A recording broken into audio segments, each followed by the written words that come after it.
This is the Debunking Economics Podcast with Steve Keen and Phil Dobbie. The Archives. Episode 260. Dog Days and Hot Bonds. Today on the Debunking Economics Podcast, dog days and hot bonds. Well, there's been a few dog days already this summer, hot, steamy days, which have reached extraordinary temperatures in North America this last week, and government plans to issue bonds to cover the cost of dealing with the climate crisis. It's already happening. Just as they issued bonds for the pandemic emergency, now they want to do the same thing to save the planet. So, is this a good idea? What about Rishi Sunak's idea of issuing retail bonds in the UK for mum and dad investors who want to feel good that they're actually doing something to help save the planet? But will they actually be helping to save the planet? I'm Phil Dobbie, and we'll look at all of that with Professor Steve Keen once again on the Debunking Economics Podcast. Welcome along. Well, Canada and the west coast of the United States have been hit with extreme heat this last week. The town of Lytton in British Columbia reached 49.5 degrees centigrade. I've been in Sydney when it's hit that temperature. A heat dome is the cause of it, caused by static high pressure. So this is obviously another example of climate change. NASA said last year, 2020, was the hottest year on record. The record before that was 2019. Then 2016, then 2015, then 2017, 2018 before that. You get the picture? So what do we do about all of this? Because clearly the planet is getting warmer. A start is to focus on public money, perhaps. But where does that money come from? In Europe, the ECB has the Pandemic Emergency Purchase Programme, which is designed to get people out of the COVID crisis, where the ECB basically buys 1.8 trillion euros of basically government bonds from member countries, which is going to last until March next year. They've still got 700 billion of that left to spend. But it's not all in support of green initiatives. And of course, it shouldn't be when there are countries struggling to get back on their feet. But what about the idea of funding climate action through bond purchases, through quantitative easing, Steve? I mean, you hate QE, so it might be a good thing and a bad thing at the same time. It's not really QE, because QE doesn't drop any money in private bank accounts. And this is the reason that, I see all this stuff, particularly on Twitter, of course, with people saying, why did QE not cause massive inflation? It's because it didn't create any bloody money, not directly ananyway. And this is, again, where not understanding the accounting involved. But it enabled governments to overspend, though, didn't it? And that created money. So, maybe governments... No, not really. No, it didn't. But QE itself was a straight asset swap because QE didn't provide any money to governments. And the bonds that were being purchased... The money that was purchased didn't go anywhere near the government sector. So, I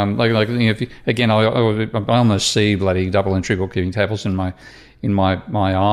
head when I think this stuff through.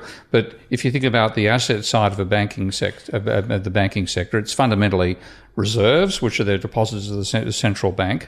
Bonds, which the majority of those are government bonds, treasury bonds that they've purchased, and then loans to the private sector. Those are your three major classifications.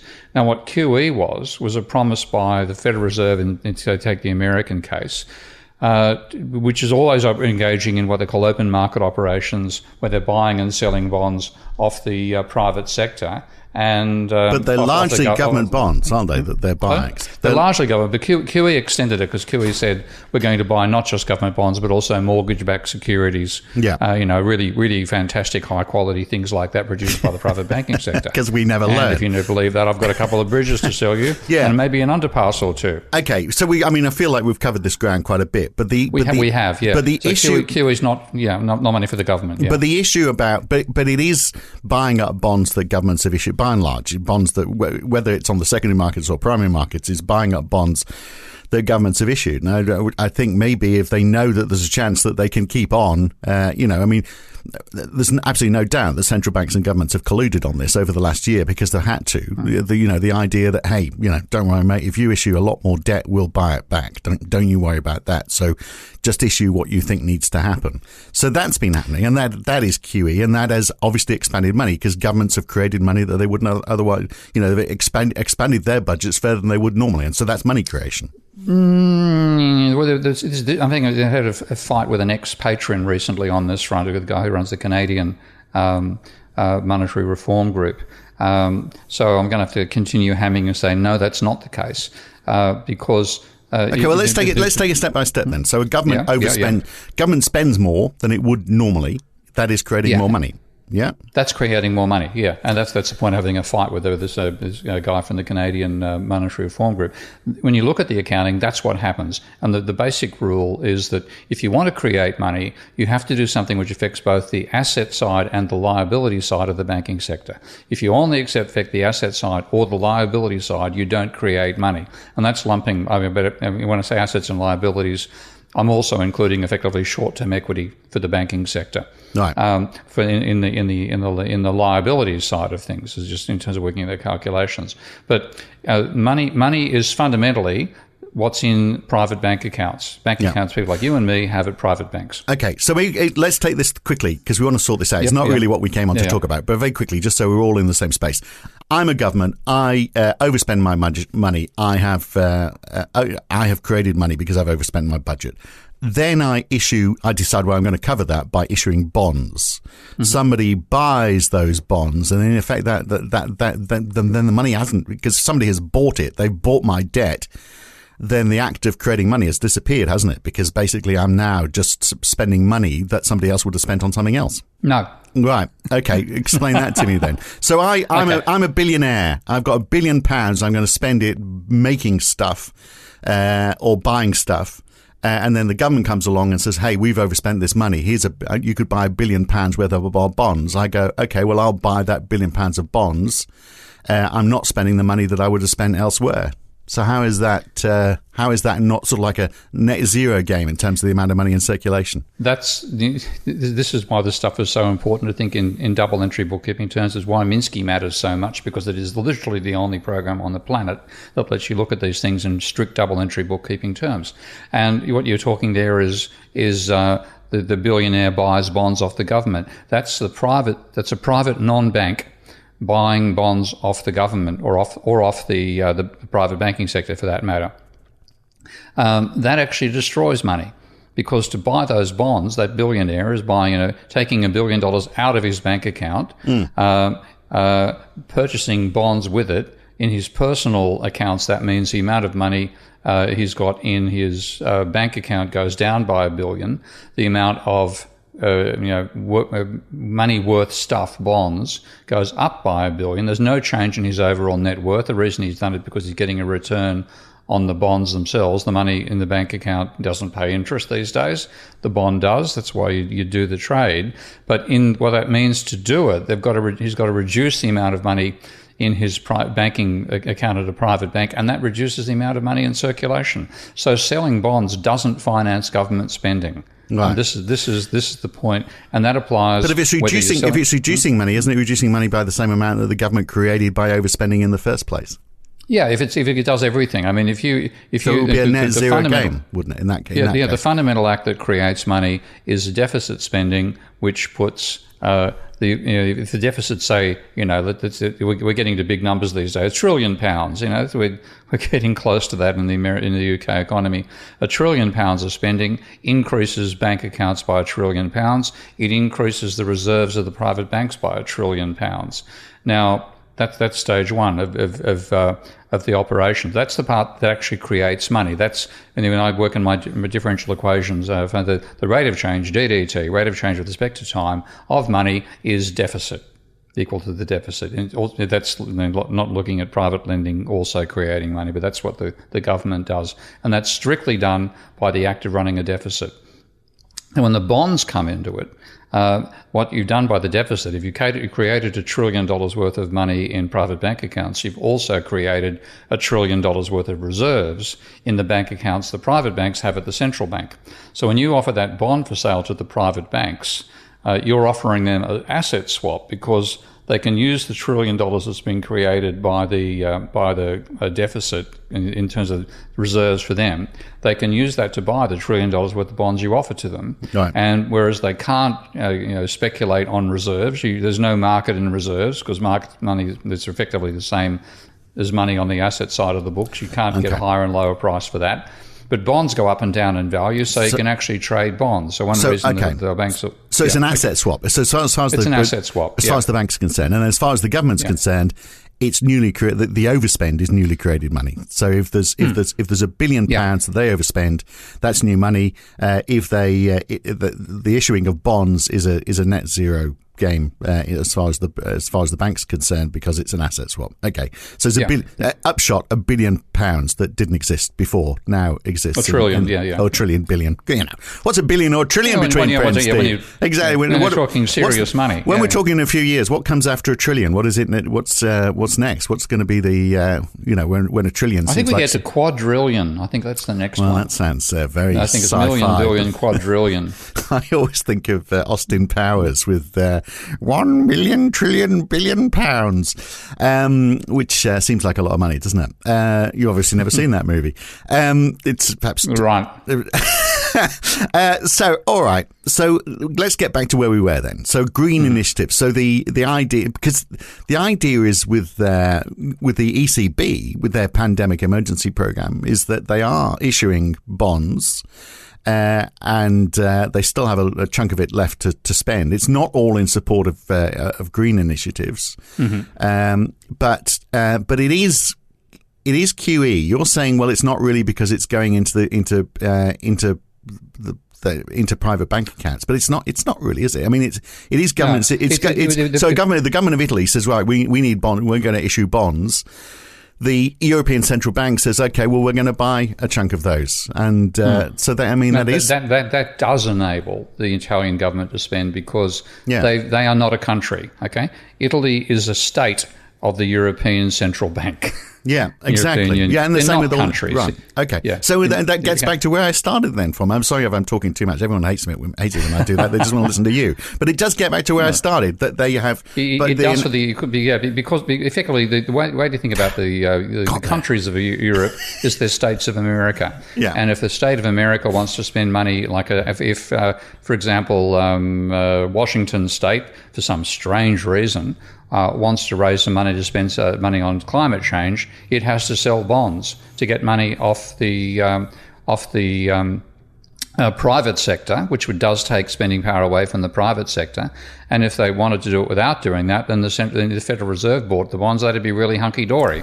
What you're describing is a situation where a state government, i.e. either Washington State in America or Italy in Europe, needs to sell bonds to raise money to do anything. Yeah, and that is QE, and it has the effects. No, it's not QE.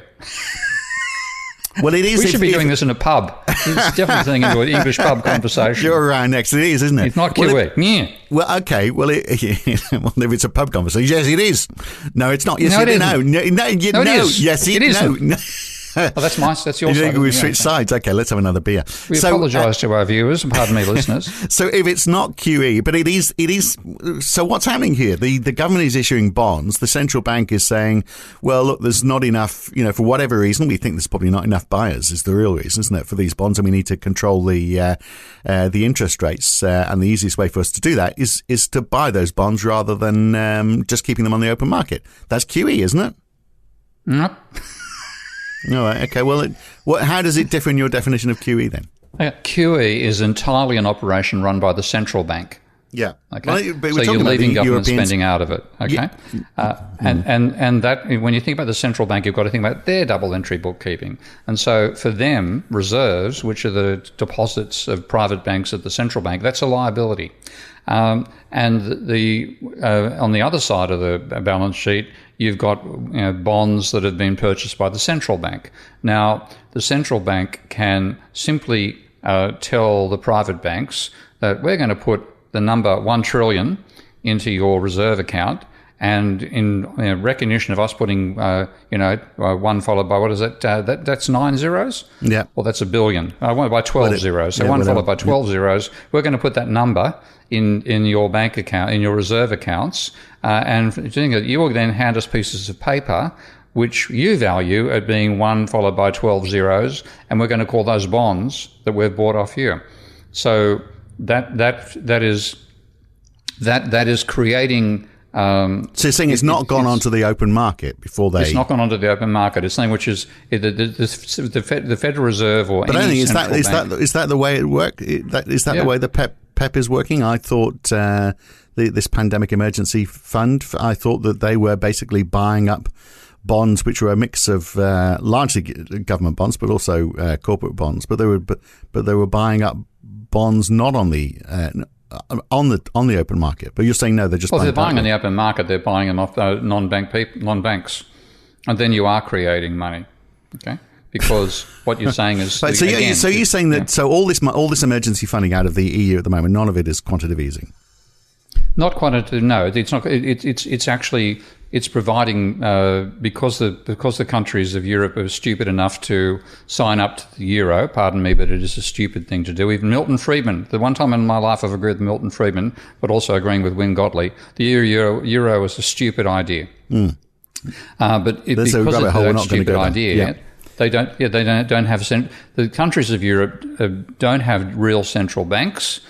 They've got branches of the ECB, and they don't have real treasuries. Okay, they have treasuries, but they have treasuries. There's an Italian treasury, a Spanish treasury, a French treasury, and so on.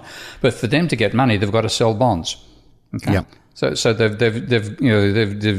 neutered themselves by taking away the capacity to. So they've got to sell bonds on the open market, and for that, the standing of their country is very important, because why buy Greek bonds unless they're paying an enormously high yield, giving you an enormously high yield, which they'd have to, obviously, because of the risk involved in them versus, for example, buying German bonds, which are hence. Funnily enough, Greek bonds are now cheaper than German bonds, I believe. Right, in terms of to buy the bond, but not the yield that they'll provide. Yeah, so the chase. I think we've been bonded out here. We have. Well, again, it's really not where we wanted to start on all of this. But I mean, we've sort of completely lost the green thing there. But you want to bring us back to track, and I'll try. I was wondering whether we'd do green on another day. We're halfway through this podcast, and we haven't even started talking about it. But if we may have to, yeah. But no, let's give it a push. We might have to do this over 2 episodes. My point is, though, that if Europe really wants to push ahead with the green agenda, they need to issue bonds. That if the money is going to be funded by governments in some way, if there's going to be any public money in this, they need to be issuing bonds. Now, whether that goes through secondary markets or whether it's just bought directly by the central bank, you still have that issue, don't you? That when we look at not QE then, but just the issuing of money by governments, whether it's perceived by people as the government or whether it's the central bank that's creating money. And I think, we're obviously saying it's the government that's creating the money, not the central bank, because the rest of it is just an asset swap, as you're saying.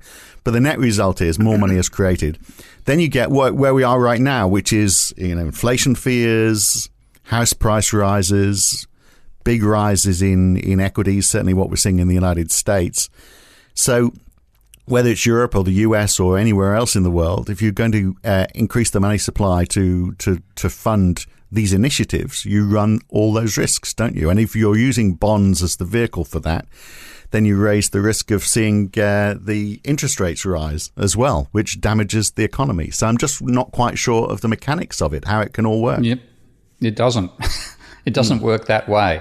We've got to be really careful about separating Europe out from the rest, because as I said, don't think about Europe as a continent. Think it's one country. It's a country called Europe with a whole lot of states called Italy, France, Germany, blah blah blah, and they don't have the mechanisms that exist in the rest of the world. So if you want to compare what Europe is doing to what America is doing, you've got to imagine that climate change action in Europe is effectively this. The climate change action in Europe is like climate change in America being done by the states. And therefore, if the states want to raise money, the American states, if Washington State wants to raise money to, rebuild a few burnt cities, then they're going to have to sell bonds denominated in a currency they don't produce, called the American dollar. And if they get enough of those sales of bonds, then they can finance what they want to do, and that money will be coming out of private bank accounts, which means that the people who buy the bonds can't spend that money. They're giving it to the Washington state instead.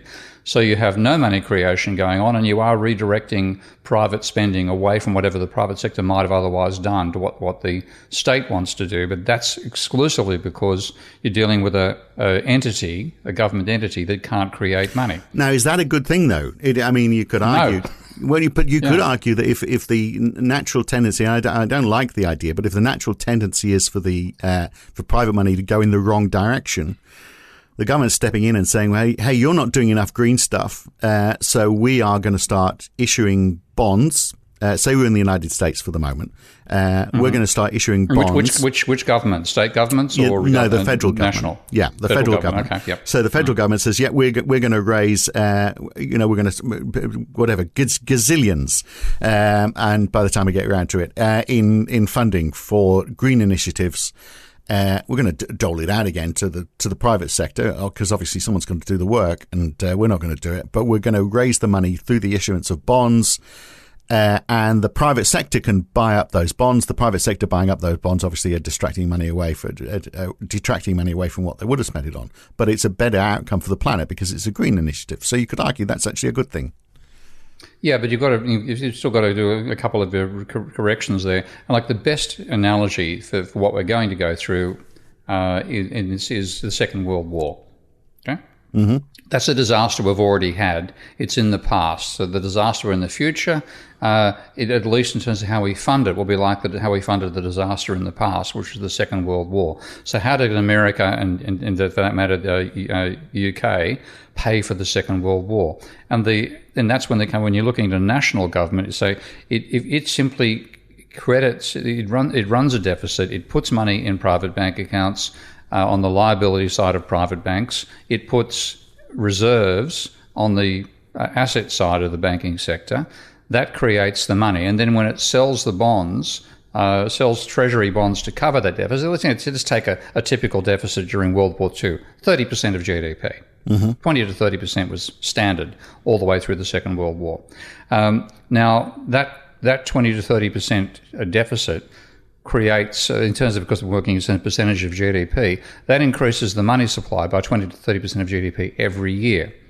Now, they wanted an enormous amount of that to be dedicated to building Sherman tanks. Okay, they didn't want it to be dedicated to buying stockings. Mm. So, as well as running a deficit in the first place, second stage is then selling treasury bonds to the banks to cover the deficit. Now, all that means is that from the point of view of the Treasury didn't sell the bonds, it would be running a negative balance in the Treasury account at the Federal Reserve. Now, let's say there's a law that says the Treasury has to have 10% of GDP as the value of its deposit account at the Federal Reserve before it can spend any money. If it had anything less than 10%, it can't spend. Mm-hmm. That's the floor. Normally I use zero, but I'm deliberately using a positive amount here to make a point about whether the Treasury actually has to sell the bonds before it can finance it. If it has that 10% buffer sitting there initially, then it can be selling bonds in advance of the expectation of its spending. But it's fundamentally that's the deficit that creates the money in the private bank accounts for the funding the war effort, and it also creates the reserves in the private banks, and that means they've now got excess reserves, and they've been running a deficit of 30% of GDP. They've got excess reserves equivalent to 30% of GDP. Now, when the government offers to sell bonds for 30% of GDP to the private banks, what that means is they are given the offer of convert 30% of non-income earning, non-tradable reserves into tradable interest-earning bonds. Mm. And, I'm not particularly enamored of the brain power of most banks, but most are smart enough to reckon that's a pretty good deal.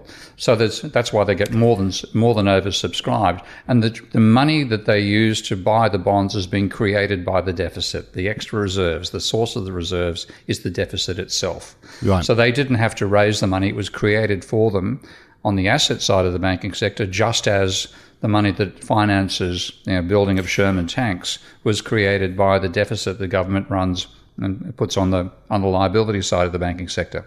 So the sale of bonds, what that means is it can ensure the Treasury's account at the Reserve Bank never goes below 10% or whatever your target level you set. 0 is what I've done in some of my past modelling, because the sale of those bonds then for the private banks, that means a drop in their reserves and an increase in their bonds of 30% of GDP. When you look at the Treasury's point of view, it's running the deficit has turned it from, say, if it spent without getting any bond sales, it'd go from 10% of GDP as its deposit level to -20. It'd be running an overdraft. Now, the selling the bonds means the Treasury account gets the revenue for selling those bonds. So it's spent 30% of GDP.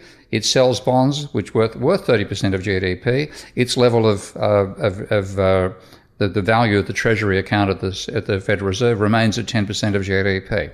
So the issue in Europe, of course, is that it's harder because, as you say, there's one central bank, multiple treasuries, which are hand-tied as to what they can do. So if we look at, for example, the ECB issuing bonds with the PEP, the Pandemic Emergency Purchase Program, how do they apportion the spending when you have a bureaucracy like the ECB sitting behind it? So PEP spending more than a quarter of it so far has gone to Germany. France is a close second, and Italy, add those three together, 65% of the spending right there. So there's the bureaucracy that sits behind all of this, isn't there? And so a question about how that lies if Europe is going down a greener route and saying, well, okay, we need to issue more bonds now, specifically for tackling climate change, which seems to be what they're saying. How do they do that in a way which is the most effective when you've got the bureaucracy of various countries all pitching? So, for example, if Italy can make greener cars faster, and they need financing to do that, surely they could get it. If the Dutch say we can produce more sustainable agriculture, well, maybe they should get the financing. I mean, it's a bit Ricardian, isn't it, to allocate based on their comparative advantage within Europe. But if you're looking at green projects, maybe that's the way to do it. They say, well, we've got a slug of money. Who can make the best use of it? Doesn't matter where the boundaries are. Yeah, and that's pretty much what one of the side effects of letting the ECB exist without an equivalent treasury is that these decisions are being made by ECB bureaucrats and maybe, of course, also involving the European Union bureaucrats in the whole thing, rather than being made by national governments, which is the case as it was when the same thing is done in America. So it very much had a large amount of power to the European Central Bank. Yeah, which is why it's Christine Lagarde who's making the calls on this rather than the head of the EU. So so Christine Lagarde saying the EU needs to spend, she's not the EU, but she's saying the EU, and I think she really means through the ECB, needs to see around 330 billion euros a year every year by 2030 to achieve Europe's climate and energy targets. So she's calling for a green capital market union. So, and what that means is, and this is a step towards a more coordinated fiscal policy across the EU. We knew this was going to happen. So really this should be coming from Ursula von der Leyen rather than from Christine Lagarde. But she's saying there should be, for example, a coordinated approach, a harmonization of tax treatment of investments, for example, so that there's a level playing field for any investments that are being made. So that's the ECB saying, yeah, we want to get involved in government policy, isn't it? Fundamentally, and this is one of the I wouldn't say unintended consequences. It might well be an intended consequence of the whole thing, because it's taking it out of the hands of political decision makers. And this is one thing that Yanis Varoufakis was very strong about when he was fighting for Greece in the middle of the whole debacle of 2008. Was that this is anti-democratic. Now, I've got my problems with democracy, given how we practice it and the type of decisions we're expecting people to make. But this is handing over management of the economy to a bunch of people with PhDs in economics stuck in the European Central Bank. And according to economists, that's a great idea because PhDs in economics know more about the world than anybody else, which is a total load of codswallop. But that's been the result now. We've now got the ECB effectively making the decisions that Treasury should be making about where money, who gets money in terms of whose bonds are you buying and where does the finance end up going. Yeah, well, let's look at another way then. Look, because the UK isn't hamstrung in the same way. And you've got Rishi Sunak saying, hey, we're going to issue £15 billion of green savings bonds, retail bonds. And this is really just a PR stunt, isn't it? So long as you don't examine the detail. It looks good for Rishi, which I think is all he's concerned about. But, the PR story is now the people of England, can invest in saving the planet. So, and obviously he's trying to do it without spending any government money. So I think the idea is that you invest through someone in the financial sector who invests in projects that are going to help the planet, and then the government underwrites it in case it's not very successful. But why would I do that? Why would I buy retail green bonds when I could just buy shares, which are probably going to give me a better return?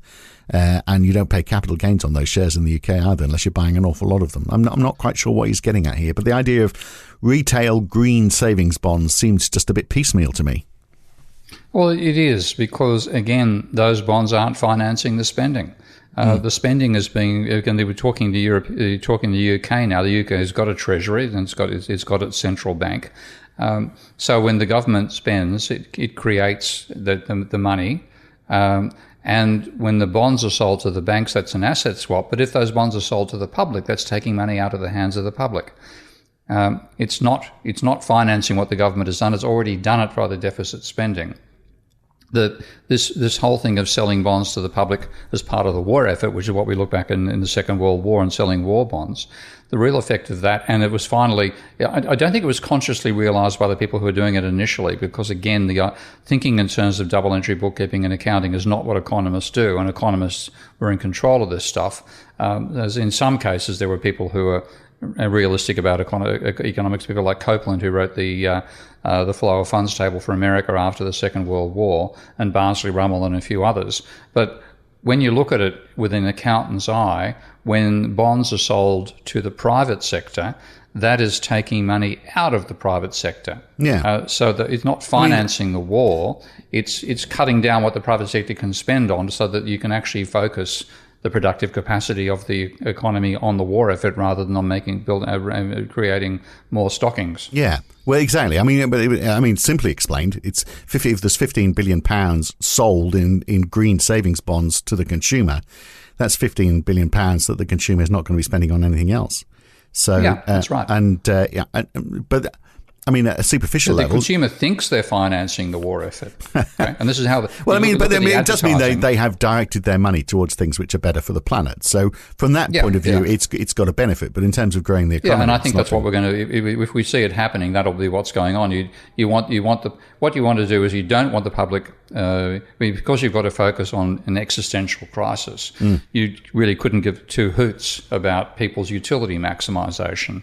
What you want to do is begin to get them living on rations, chicory rather than coffee, etc., to cut back on spending, which would put inflationary pressure on the economy, because the war effort itself, and then they're talking a climate war this time rather than the Second World War, that itself, you're trying to make your resources work at 100% capacity. You want your factories absolutely going flat out.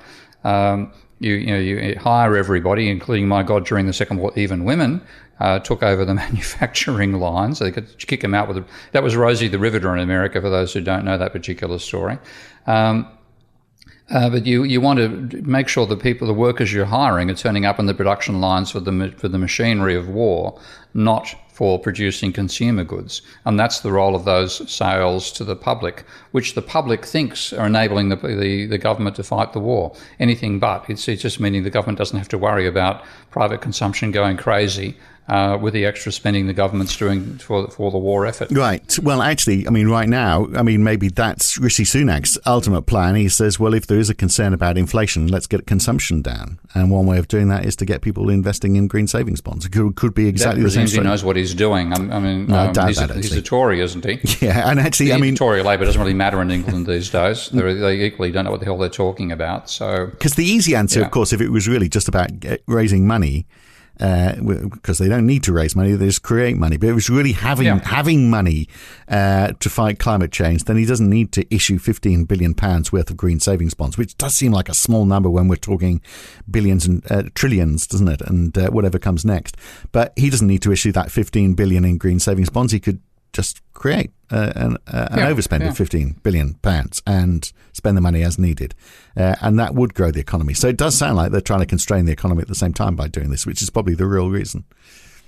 That presumes they know what they're talking about. And, I need certified proof that people know what they're talking about in the case of money to make attributions like that. So the government in that approach is not really adding anything to it, is it? You know, that's just it's curious actually. The government is saying, well, we're going to create these savings bonds, you're going to buy them.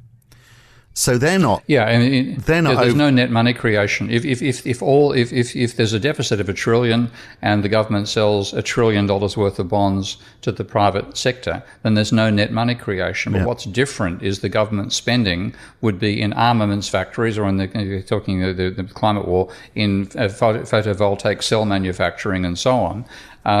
And the money being taken out is coming out of people who would otherwise be going out and buying. Whatever they, mobile cameras to take TikTok photographs. So you reduce the capacity of people to do ordinary consumption, and you've increased the amount of resources devoted to the climate change effort. So it's reallocated. The money is being created for one part of the economy and taken out of the other. I must go look for your TikTok account. I want to see you doing the TikTok dance, Steve. Oh, God almighty. There's a thought that's not going to escape anyone's mind in a hurry. So you've ruined it. They can't get rid of that image now. So what about bonds generally? Because it's not just government issuing bonds. There are green bonds which are being issued by the corporate sector. The European Investment Bond, the World Bank have had a hand in issuing and rating these bonds as well. So yet more bureaucracy. And I guess the idea behind those is that, you know, if you're in the finance sector and you're buying bonds, better to buy green bonds because that might be a company that's got a more sustainable future rather than the serial abusers of the environment, because their comeuppance may come. So we're seeing an interest in green bonds generally, irrespective of what the government does. But of course, you know, you've got to rate these companies and decide what are real green companies. And it strikes me that could easily be open to abuse. So I think the European Investment Board and the World Bank have got a hand in issuing these bonds or rating them anyway. But, I mean, bad corporate players are just going to try and jump on the bandwagon here as well, aren't they? So, I mean, how do you keep track of, who are the good citizens, how the money is spent? Is the money really spent on green initiatives? Is it just money that's been sidetracked from other projects? I mean, just enormous abuse could happen here because we know the finance sector doesn't behave. Well, you saw the reports coming out of America today of that wonderful sting that I think Greenpeace was involved in, where they got a couple of lobbyists for, I think it was Exxon, on camera, thinking they were hawking their skills as lobbyists in Washington, and they're actually exposing what they were doing on behalf of Exxon.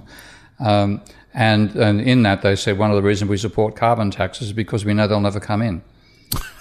So you get, lots of ways in which these things look like they're doing the right thing, but it's done there just because it does look like, not because it's actually doing it. Yeah. So, okay, well, to round off, is the better way then? Because it's complexity, isn't it? The reason why they're saying that is because it's just as complex as all hell. And they know that, whatever happens will get watered down to the point of being completely inefficient.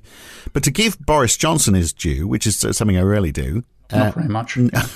He has said no new petrol-powered cars from 2030 in the UK. No coal power from next year in the UK. Maybe the role of governments is, they can provide money if it's needed, but maybe they're better off just saying, focusing on regulation and putting hard and fast rules. So the industry has to adapt accordingly. So, that's I mean, for example, you are seeing Nissan saying, "Well, we're going to invest in electric cars in Sunderland in the UK," and that almost certainly is because there's going to be no petrol cars from 2030. So you better get on with it. Yeah, regulation is going to accelerate these things. Yeah, definitely. And is that the only way forward? They can hamper as well. They're definitely in this case accelerating. Yeah.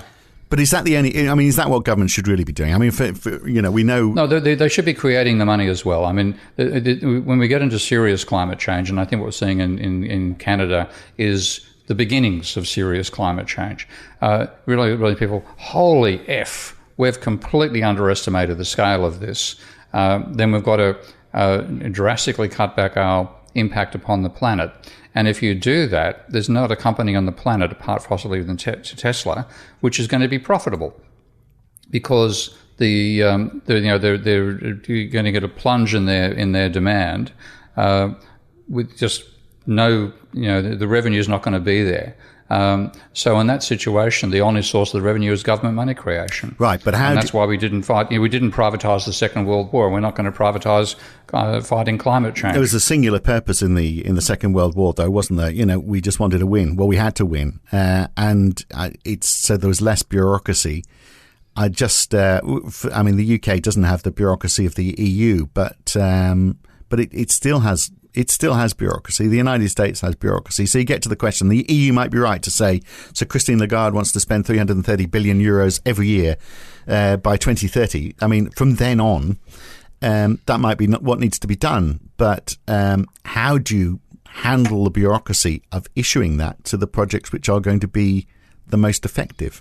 Yeah, well, we've completely stuffed up the capacity of the bureaucracy by swallowing neoclassical economics and believing that anybody who works in the bureaucracy is doing it for their own interests, which is what's given us mediocre, as well as underfunding the bureaucracy for the last 40 years. We've given ourselves mediocre managers without the capacity to plan for alternatives for the future.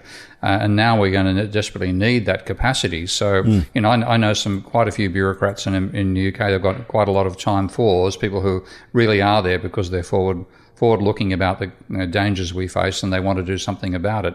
But the vast majority have been reduced to, playthings of the political battle and austerity between Labor and Conservatives. So you don't necessarily have the brain power you want in the place you need it at the time. So you're saying that's what we've got to get. We've got to get to a situation where actually there has to be some centralised control, which is a big fight in the way the economy is operating today, full of experts, which are very unpopular these days, who know about climate change, who know what has to be done, and then can work with the private sector with money that they have created to issue to the private sector to try and build the projects which are going to make a difference.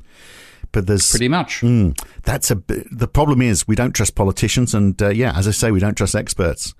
What you have to, I mean, one of the reasons we won the Second World War was because of experts, and also good decision making by the Nazis, such as not continuing with nuclear weapons research at some point. Was one of Hitler's decisions, apparently.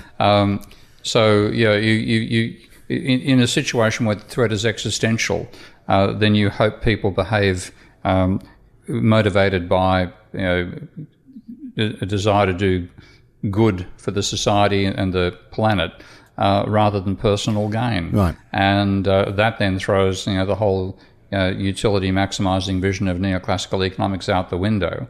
And what you have to hope that sense of urgency is what drives people's behaviour on both the private and the public sectors. And don't stick the finance sector in the middle of it. Don't try and use the financial sector mechanisms that exist currently to be the distributor of this money. That's what we're saying as well. Yeah, right? They're the ones you can guarantee will be in it for their own interests. Yeah. All right. Get them out of the way. Very good. Well, look, next week, it sort of links to this. I want to talk about scarcity, because this is, how do you manage scarcity and an opportunity cost? We've talked about it before, but it was a while ago, and it seems to be becoming much more important now. Are we putting artificial constraints on ourselves because of this idea that we can only allocate resources based on scarcity? So we'll explore that a bit more next week. It's been a good one. Good to talk, Steve. Okay, mate. Good. A good one, but a long one. I hope you didn't have any plans as to what to do with the rest of your day as you try and digest all of that. That's it for this week. I'm Phil Dobbie. He's Steve Keen, back with another edition of the Debunking Economics podcast next week. Thanks for listening. If you've enjoyed this podcast, then please share it with your friends, like it on YouTube, and subscribe to this channel.